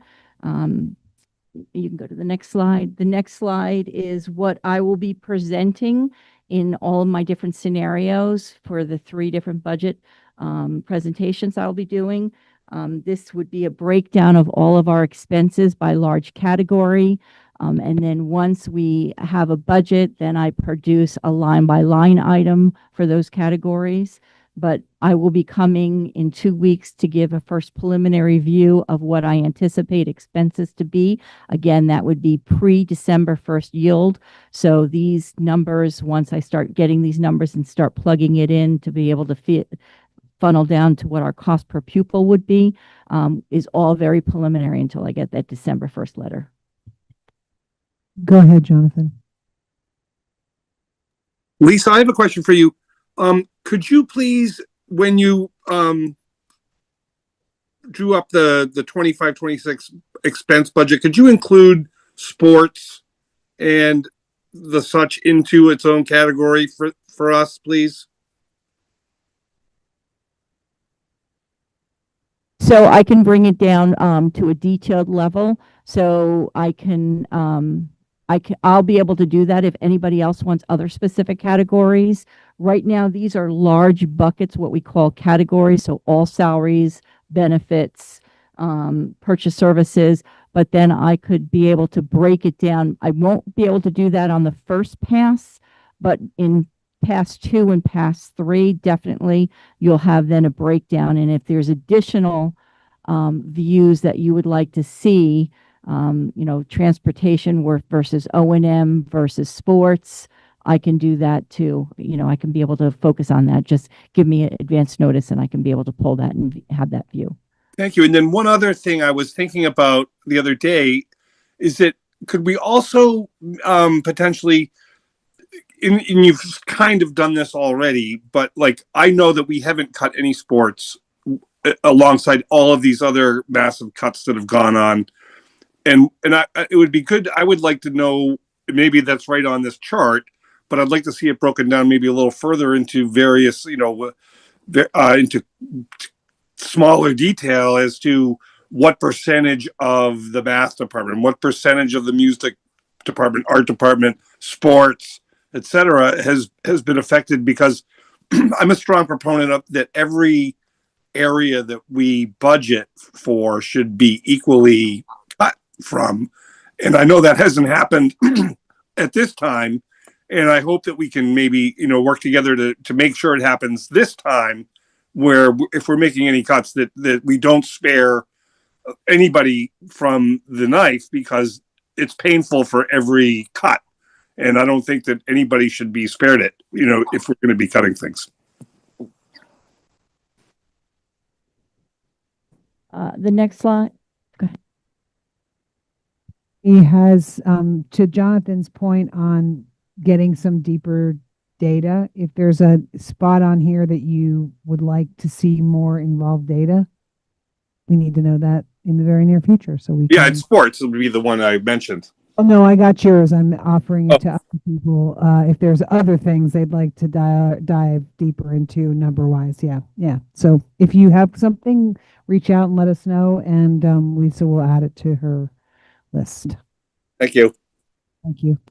Next slide is just showing, depicting our revenue. So I was able to display revenue dating back to fiscal year 24 and to be able to show what of our different revenues that come in to support. We on average get anywhere like $8 million in terms of revenue coming in. Next slide. So this is the most important slide, and this is what you're going to get sick of looking at and discussing when I bring the scenarios, is what our actual cost per pupil is and what I would be projecting that the district tax rate pre-CLA would be. So again, you're looking at our total expenses, net our offsetting revenues, and $41.1 million is our educational spend. And that educational spend for all the districts comes out of the ed fund. And that ed fund makes up 80% of that is made up by paying all of that educational spend for all of the districts. Our calculated weight, again, that calculated weight is important, that we're making sure that data is correct, that long-term weighted average, to then to be able to find out what our cost per pupil is. So I would take that our long-term weighted average, which is 2,659.72. That includes all of those weights for all those different categories of students. We then take that and divide that by our educational spend, what we're asking the ed fund to fund for our district. And we then get a cost per pupil of $15,485.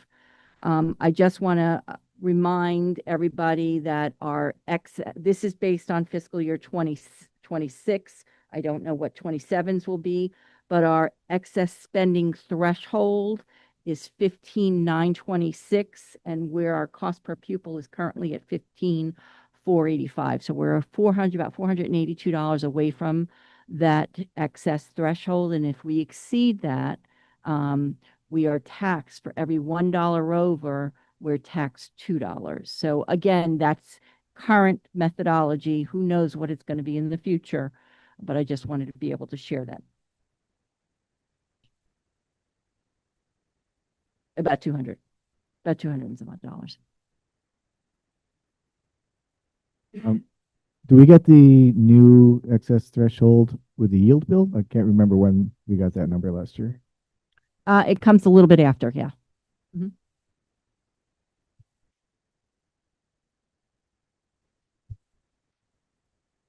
there a chance that our doing a level service budget would wind up getting us in that place where we came up to that threshold?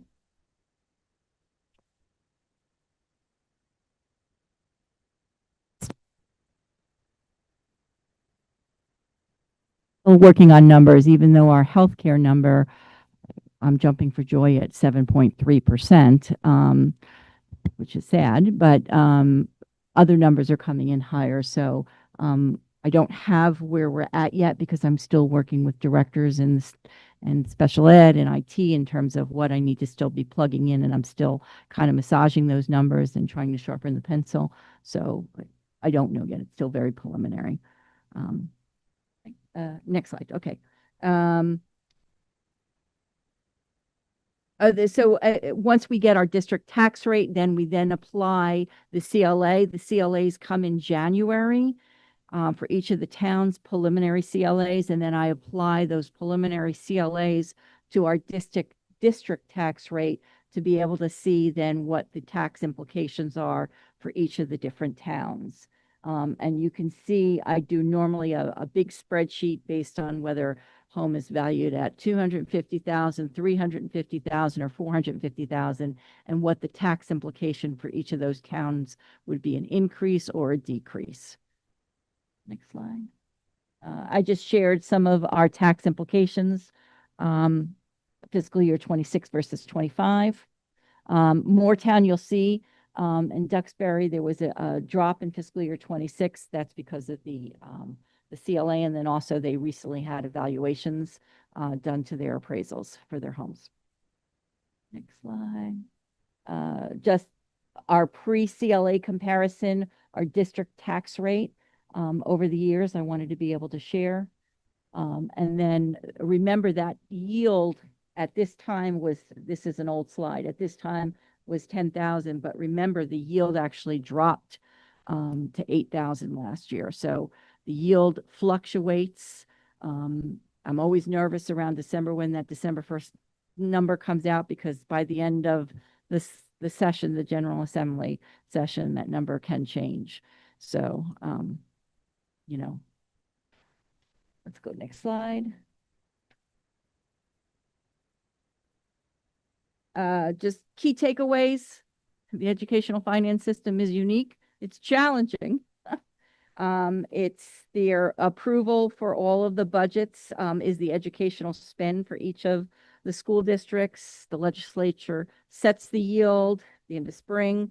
The Brigham decision played a big, in 1997, played a big part in terms of educational funding, in terms of equality throughout the state, and making sure there's fairness for all the school districts. Tax rates, home tax rates vary based on pupil spending.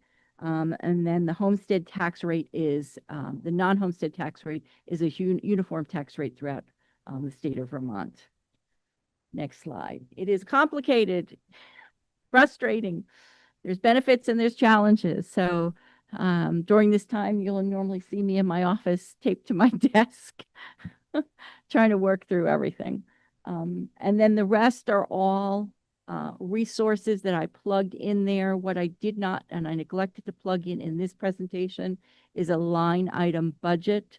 I did share it at one point. I can share it again. I'll plug it into this presentation for the current fiscal year. 26 is a line by line, because you normally always have seen big categories, but I can put that link in here as well. But through all of these, this is just numerous resources that you can look at.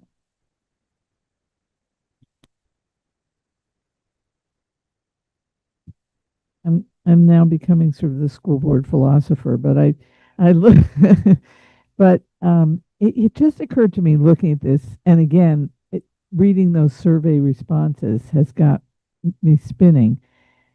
You know, we may be violating Brigham right now because we're taking away. So one of the questions people, and we talk about, equalized spending, but there's also equalized services. So where we had to give up foreign language at a certain level, other schools gained. So it created an imbalance, and just seems something that we need to pay attention to. We won't descend into this discussion, but the one piece that we purposely left out on this was a slide with a big question mark. When Lisa talks about the offsetting revenues, one of those offsetting revenues is federal funds. And while it's not a large percentage of our budget, it still is enough that it would, if we lost those federal funds, it would have a big impact on the services we provide, and there would be reductions. So that's we'll gloss over that for now, but that's something that hangs over all of our heads.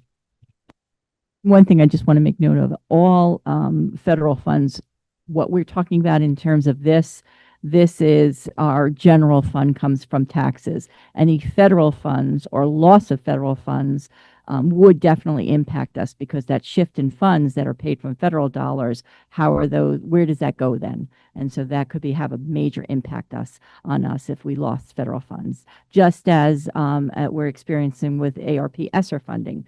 So if, that's still hanging out as an accrual of that $502,000, and I've actually spoke with our auditors, not having a denial letter yet, it's still waiting to be refunded. But if that doesn't get refunded, then that has to be shifted, and we have to pay that out of the general fund. So. Said you would put in the line item budgets into the presentation. Will you let us know when you've done that, or you're just gonna? Okay.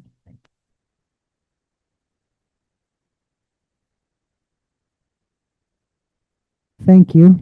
That's just the tip of the iceberg, and away we go. Does anyone have any other questions for Lisa or comments? So many, so many. We'll let it unfold slowly. Good stuff. Federal funds show up in the other revenue. So okay. So each quarter, I normally present other special funds, and in that special funds, you'll have all of our title funding, our maintenance reserve funding. We have money coming from small grants. So I do a quarterly report on all of that funding.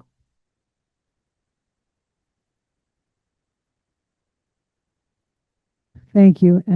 I think that concludes our budget discussion for this particular meeting. It's just the beginning. All right, we'll move on. Thanks for that. We just have one more little section, and that is the consent agenda. The consent agenda tonight includes approving the minutes from our 10/22 meeting, approving the warrants from 10/16 for $2,754, and from 10/22 for $325,973.77, for a total of $327,847.77. Do I have a motion to accept the consent agenda? So moved. First from JB, a second from Pam. All those in favor say aye. Aye. Okay. All right, so not forget your homework. We want to know what you really care about. I appreciated yours, Dan, but I want you to dial in on the here and the now, the right, just the right now. Like we all, there's so much to all of this. It's a little mind-boggling. But just having an idea of where everyone in this room and in our board, including Jonathan, who's in another room, where you stand on what your priorities are, that will really help us in our leadership and help us have a better conversation at our next meeting. Go ahead, Ashley. John. Yeah, go ahead.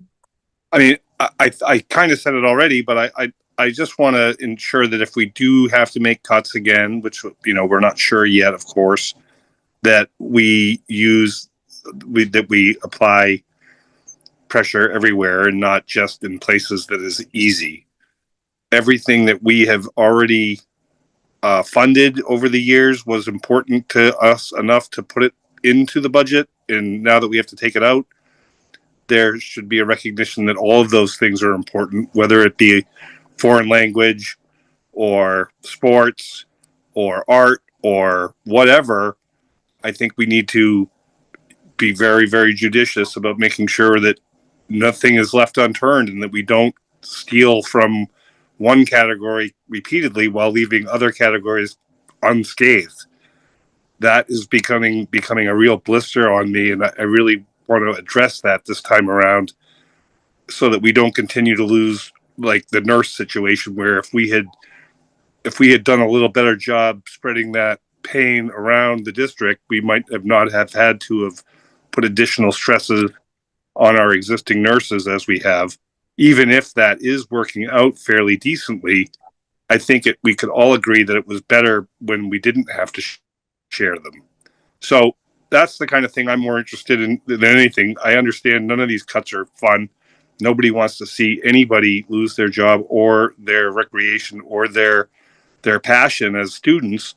But I think we can't have any special categories that aren't affected by this. And I think we just need to be very careful about letting that happen. You, we're going to hear from Emily. So as a new board member, this is my first time going into thinking about budgets and sort of how we're going to tackle how everything is just going to cost us more.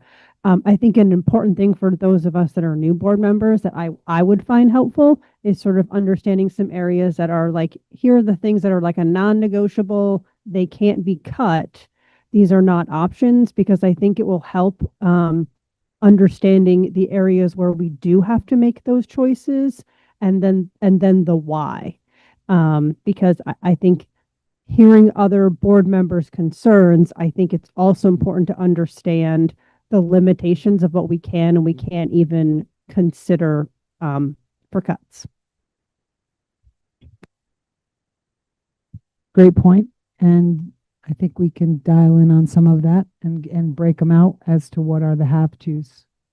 And thank you, Jonathan, for your comments there. And this is, everybody at this table has their own opinions and ideas and thoughts about how we're going to wade into this and figure it out this time around. This is never easy. This is going to be harder, I'm sure, than it was last year. And I think all of our opinions matter. So I hope that everyone will dig deep to really figure out what's important to you. And with that, I will be looking for a motion to adjourn.